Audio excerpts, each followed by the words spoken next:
Para saudara dan saudari yang Tuhan cintai, selamat pagi dan selamat bertemu lagi dalam renungan harian edisi hari Sabtu, tanggal 19 Desember 2020. Mengawali hari yang baru ini, kita hendak mendengar dan merenungkan sabda Tuhan. Marilah sebelum kita mendengar dan merenungkan sabda Tuhan, kita berdoa. Dalam nama Bapa dan Putra dan Roh Kudus. Amin. Allah Bapa kami sumber kehidupan, segala sesuatu yang hidup Engkaulah yang menciptakan dan melestarikannya. Kami mohon utuslah segera putramu dan sampaikanlah sabdamu yang memberi daya hidup kepada umatmu. Bersabdalah ya Tuhan, kami siap untuk mendengarkan. Terpujilah Engkau Bapa, Putra dan Roh Kudus, kini dan sepanjang segala masa. Amin. Para saudara dan saudari yang Tuhan cintai, sabda Tuhan yang hendak kita dengar dan renungkan untuk mengawali hari yang baru ini diambil dari Injil Lukas pasal 1 ayat 5 sampai 25. Tuhan sertamu. Inilah Injil Tuhan kita Yesus Kristus menurut Santo Lukas. Di zaman Herodes Raja Yudea, hiduplah seorang imam bernama Zakaria dari kalangan imam Abia. Istrinya yang berasal dari keturunan Harun namanya Elisabet. Keduanya hidup benar di hadapan Allah dan hidup menurut segala perintah serta ketetapan dengan tidak bercacat. Tetapi mereka tidak mempunyai anak, sebab Elisabet itu mandul dan keduanya telah lanjut usia. Sekali peristiwa, waktu tiba giliran kelompoknya, Zakaria melakukan tugas sebagai imam di hadapan Allah. Sebab ketika diundi, sebagaimana lazimnya untuk menentukan imam yang bertugas, dialah yang ditunjuk untuk masuk ke dalam bait Allah dan membakar ukupan di situ. Pada saat pembakaran ukupan itu, seluruh umat berkumpul di luar dan sembahyang. Maka tampaklah kepada Zakaria seorang malaikat Tuhan berdiri di sebelah kanan mezbah pembakaran ukupan. Melihat kejadian itu, Zakaria terkejut dan menjadi takut. Tetapi malaikat itu berkata kepadanya, "Jangan takut hai Zakaria, sebab doamu telah dikabulkan. Elisabet istrimu akan melahirkan seorang anak laki-laki bagimu, dan haruslah engkau menamai dia Yohanes. Engkau akan bersukacita dan bergembira, bahkan banyak orang akan bersukacita atas kelahirannya. Sebab ia akan besar di hadapan Tuhan, dan ia tidak akan minum anggur atau minuman keras. Ia akan penuh dengan Roh Kudus, mulai dari rahim ibunya. Ia akan membuat banyak orang Israel berbalik kepada Tuhan, Allah mereka.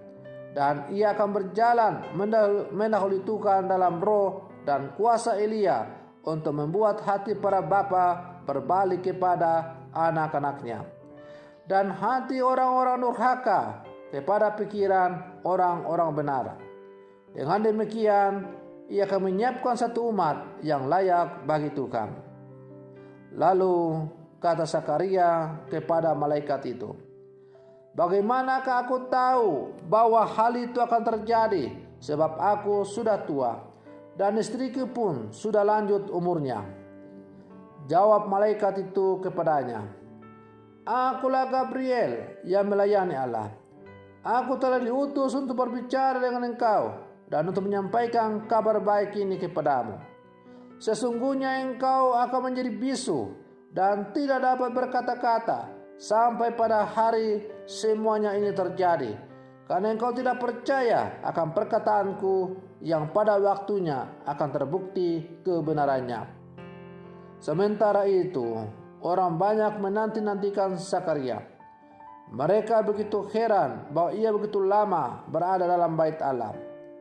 Ketika ia keluar dan tidak dapat berkata-kata kepada mereka, mengertilah mereka bahwa ia telah melihat suatu penglihatan di dalam bait suci. Lalu Zakaria memberi isyarat kepada mereka sebab ia tetap bisu. Ketika selesai masa tugasnya, ia pulang ke rumah. Tak lama kemudian mengandunglah Elisabet istrinya, dan selama 5 bulan ia tidak menampakkan diri. Katanya, inilah suatu perbuatan Tuhan bagiku. Sekarang ia berkenan menghapuskan aibku di depan orang. Demikianlah Injil Tuhan. Para saudara dan saudari yang Tuhan cintai, dalam kehidupan kita akan menjumpai bahwa ada begitu banyak orang menaruh harapan tanpa putus asa demi suatu keinginan atau tujuan. Orang menderita sakit bertahun-tahun tak sembuh, namun tetap berharap dan berusaha sembuh, bahkan berharap terjadi mujizat. Keluarga sudah lama menikah tetapi belum mendapat anak, namun tetap berupaya dan berharap terjadi mujizat dan Allah memberikan keturunan. Hal demikian tentu amat baik dan terpuji sebagai gambaran orang yang beriman. Bagi kita berlaku keyakinan bahwa tidak ada yang mustahil bagi Allah. Sebagaimana dikatakan oleh sendiri, bahwa bagi Allah tidak ada yang mustahil. Dan bagi orang yang sungguh beriman, tidak ada pula yang mustahil. Para saudara dan saudari yang Tuhan cintai, namun demikian, ketika apa yang diusahakan dan diharapkan dengan setia itu menjadi kenyataan, orang justru ragu dan menjadi kurang percaya. Orang justru tidak percaya bahwa mujizat Tuhan sudah dinyatakan pada kita. Yang tampak mustahil di mata manusia tetap terjadi karena kuasa Allah. Karena itu kadang manusia itu membingungkan. Di satu sisi percaya bahwa Allah itu maha kuasa, tetapi di sisi lain sanksi terhadap kebesarannya yang nyata pada kita. Para saudara dan saudari yang Tuhan cintai, hal demikian itu juga dialami oleh Zakaria, suami Elisabet, orang tua Yohanes Pembaptis, sebagaimana kita dengar dalam bacaan Injil pada hari ini. Ketika malaikat Gabriel datang dan menyampaikan bahwa akan terjadi sukacita di dalam keluarga Zakaria karena Elisabet istrinya akan melahirkan seorang anak laki-laki dan harus diberi nama Yohanes, Zakaria menjadi ragu-ragu. Keraguan dari Zakaria itu nampak dalam pertanyaannya. Bagaimanakah aku tahu bahwa itu akan terjadi? Karena aku sudah tua dan istriku pun sudah lanjut usianya. Ia adalah seorang imam yang setiap hari melayani Tuhan di altarnya yang kudus. Tapi ternyata ketika janji Allah terpenuhi kepada dia sesuai dengan doa-doa yang ia panjatkan, ia menjadi ragu-ragu. Oleh karena itu, malaikat lalu mengatakan bahwa dia akan menjadi bisu sampai anaknya itu dilahirkan. Sebagai bukti bahwa Allah tidak pernah ingkar akan janjinya.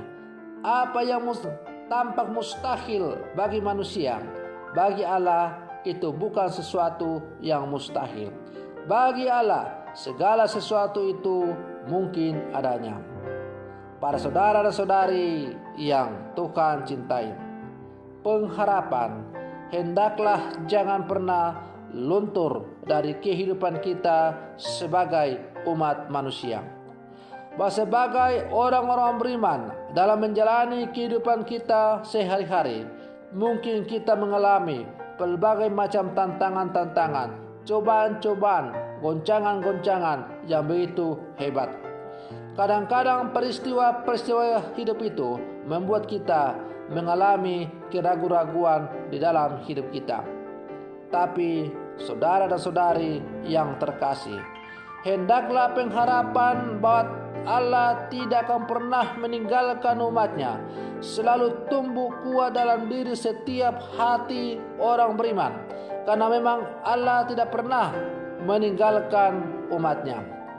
Ada bahaya bahwa kalau umat beriman mulai kehilangan harapan, maka ia akan semakin terpuruk dan akhirnya hancur berantakan. Habis gelap, terbitlah terang.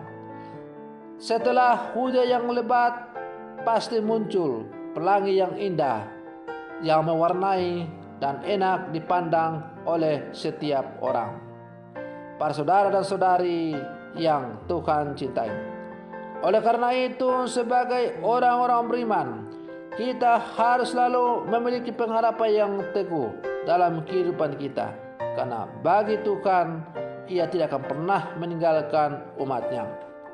Para saudara dan saudari yang Tuhan cintai, sebagai akhir dari permenungan kita bersama ini, marilah kita berdoa. Allah Bapa yang Maha Kuasa, melalui cerita tentang hamba-Mu, imam-Mu Zakaria dan Elisabet yang kami dengar pada hari ini, kami diajak untuk selalu menaruh harapan yang kuat kepada-Mu, karena Engkau akan selalu hadir untuk memenuhi harapan setiap orang yang selalu berseru kepada-Mu. Engkau tidak pernah mengecewakan orang-orang yang siang malam berseru kepada-Mu memohon pertolongan-Mu.